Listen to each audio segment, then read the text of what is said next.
తెలంగాణలో అత్యధిక మెజారిటీ స్థానాలు భారతీయ జనతా పార్టీ కైవసం చేసుకుంటుందని కొండా విశ్వేశ్వరరెడ్డి ధీమా వ్యక్తం చేశారు. రాజేంద్రనగర్ నియోజకవర్గం పరిధిలోని రాజేంద్రనగర్ సర్కిల్, శంషాబాద్, బండ్లగూడ, జాగీర్, గండిపేట్, నార్సింగి, మణికొండ ప్రాంతాల్లో బీజేపీ నేతలు బైక్ ర్యాలీ, కార్నర్ మీటింగ్లు ఏర్పాటు చేశారు.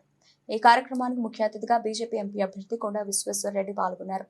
కాంగ్రెస్ పార్టీపై తనదైన శైలిలో విరుచుకుపడ్డారు. కొండా విశ్వేశ్వరరెడ్డి భారతీయ జనతా పార్టీకి 400 సీట్లకు పైన వస్తాయని, మరొకమారు ప్రధానమంత్రి నరేంద్ర మోదీ అవుతారని అన్నారు. కాంగ్రెస్ పార్టీ ముస్లింలను మోసం చేస్తుందని, నరేంద్ర మోదీ ప్రధానమంత్రి అయిన తర్వాత భారతదేశంలో ఉన్న అన్ని వర్గాలకు సమన్యాయం చేశారన్నారు. ఈరోజు ఈ కార్యక్రమానికి విచ్చేసిన ప్రతి ఒక్కరికి కూడా హృదయపూర్వక నమస్కారాలు తెలియజేస్తూ, మరి మనందరం కూడా గుర్తించుకోవాలా, ఎన్నికలు త్వరలో ఉన్నాయి కాబట్టి మరి ఈ రోజున్న పరిస్థితి మనందరికీ తెలుసు.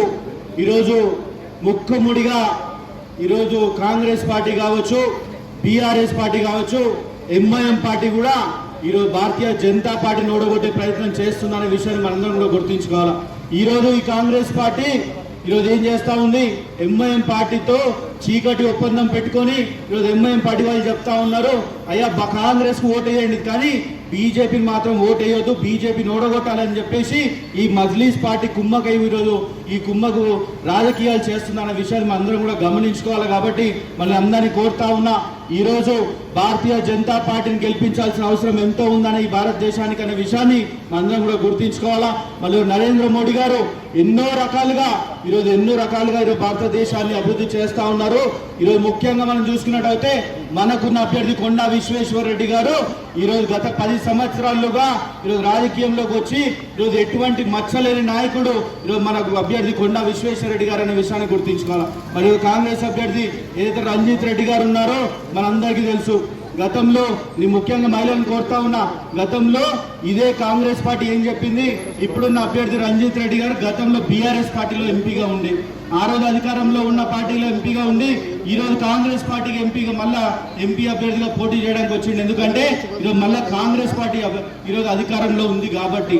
అంటే గతంలో ఈరోజు బీఆర్ఎస్ పార్టీలో ఉన్నప్పుడు ఇదే కాంగ్రెస్ పార్టీ వాళ్ళు చెప్పారు, అయ్యా ఈ రంజిత్ రెడ్డి ఎంపీగా ఉన్నప్పుడు ఈరోజు కోళ్ల గుడ్ల స్కామ్ చేసిండు, కోళ్ల దాన స్కామ్ చేసిండు, ఎన్నో భూములు కబ్జా చేసిండని ఆరోపణలు ఈరోజు ఇదే కాంగ్రెస్ పార్టీ వాళ్ళు ఆరోపణలు ఇచ్చారు. అంతేకాకుండా మన హనుమాన్ దేవాలయాలను కూడా కులగొట్టిన ఈరోజు దౌర్భాగ్య పరిస్థితి ఈరోజు ఈ రంజిత్ రెడ్డి గారు చేసిన విషయాన్ని మనందరం కూడా గమనించాలి. కాబట్టి ఇన్ని అవినీతి ఆరోపణలు ఉన్న రంజిత్ రెడ్డికి ఓటేస్తారా, లేదా ఎటువంటి అవినీతి ఆరోపణ లేకుండా 10 సంవత్సరాల నుంచి ప్రజల మధ్యలో ఉండి ప్రజలకు సేవ చేస్తున్న కొండా విశ్వేశ్వరరెడ్డి ఓటేస్తారా అనే విషయాన్ని కూడా మనందరం కూడా ఆలోచన చేయాల్సిన అవసరం ఉంది. కాబట్టి నరేంద్ర మోడీ గారు ఏ విధంగా అయితే భారతీయ జనతా పార్టీ తరఫున కేంద్ర ప్రభుత్వంలో ఏ విధంగా 10 సంవత్సరాల నుంచి అభివృద్ధి చేస్తా ఉన్నారో, రేపు కొండా విశ్వేశ్వరరెడ్డి గారు కూడా ఈరోజు ఖచ్చితంగా ప్రజల్లో అందుబాటులో ఉండి అదే అభివృద్ధి చేస్తారు. కాబట్టి మనందరం కూడా కొండా విశ్వేశ్వరరెడ్డి గారిని,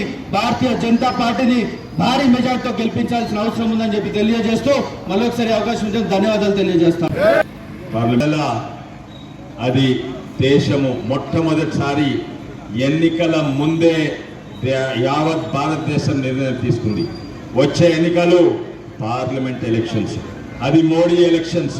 రేపు ప్రధానమంత్రి ఎవరైతారు అది ఎలక్షన్స్. దేశం నిర్ణయం తీసుకుంది మోడీ అవుతారని. తెలంగాణ కూడా నిర్ణయం తీసుకుంది, మన రాజేంద్ర రత్తాపూర్ కూడా నిర్ణయం తీసుకున్నది, వచ్చే ప్రధానమంత్రి మోడీ అవుతారని. మీరు ఎవరైనా కాంగ్రెస్ మిత్రులను అడగండి, ప్రధానమంత్రి ఎవరంటే మోడీ అంటారు. టీఆర్ఎస్ మిత్రులను అడగండి, ప్రధానమంత్రి ఎవరైతారంటే మోడీ. ఎవరో ఒకైనా కాదు ఈయనైతాడు ఆయన అవుతాడు అంటే షరతు తీసుకొని వాళ్ళు పారిపోతారు. ఎందుకంటే ప్రధానమంత్రి మోడీ గారు ఒక గొప్ప వ్యక్తి.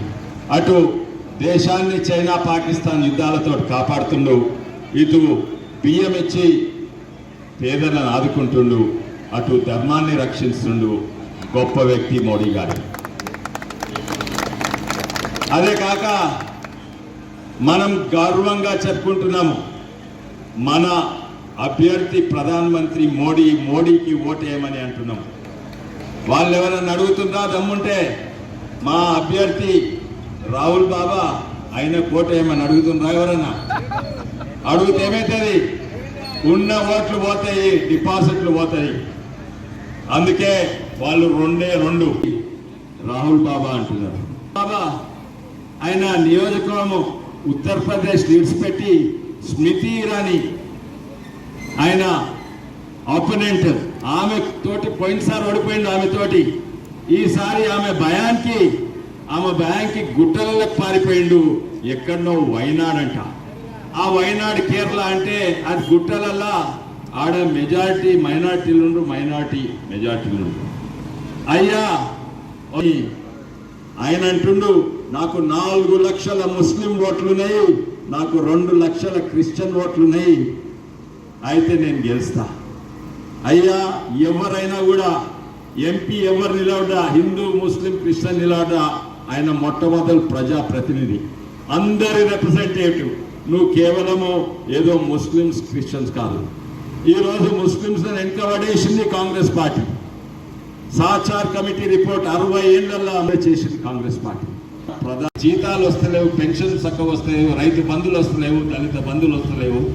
అట్టి పరిస్థితిలో మేము ప్రతి మహిళకు 2,500 రూపాయలు ఇస్తా అన్నాడు, ఇస్తలేడు. ఇప్పుడు అంటున్నాడు ప్రతి మహిళకు 1,00,000 రూపాయలు. నేను అడుగుతున్నా, మా తెలంగాణ యోధులకు, తెలంగాణ మహిళలకు, వాళ్ళ అమాయకులు కాదు. నీ దగ్గర పైసలు లేవు. ఈరోజు రాష్ట్రం నడుస్తుందంటే మోడీ దయ వల్లనే. ఇక్కడున్న మన సీఎం పైసలు లేకుంటే నా పెద్దన్న దగ్గర పోతా అని ఎక్కడ పోయిండు? ఢిల్లీకి పోయిండు. ఆ పెద్దన్న ఎవరు? నరేంద్ర మోడీ. ఆయననే 9,000 కోట్లు ఇచ్చిండు. అప్పులు హద్దులు దాటి తీసుకున్నా కూడా. అందుకే ఈరోజు కరెంట్ వచ్చినా, బస్సుల డీజిల్ వచ్చినా, జీతాలు ఇంతో అంత వచ్చినా కూడా అవి మోడీ గారి వల్ల. మోడీ గారు చూడరు ఇక్కడ కాంగ్రెస్ ప్రభుత్వం ఉంది ఇయ్యాలని కాదు, ఇక్కడ కూడా నా ప్రజలు ఉన్నారు. అందుకే ఏ ప్రభుత్వం ఉన్నా మేము ఆదుకుంటున్నాం. ఈరోజు వాళ్ళ అభ్యర్థి అసలు నిర్ణయమే తీసుకోలేదు, ప్రకటించలేదు.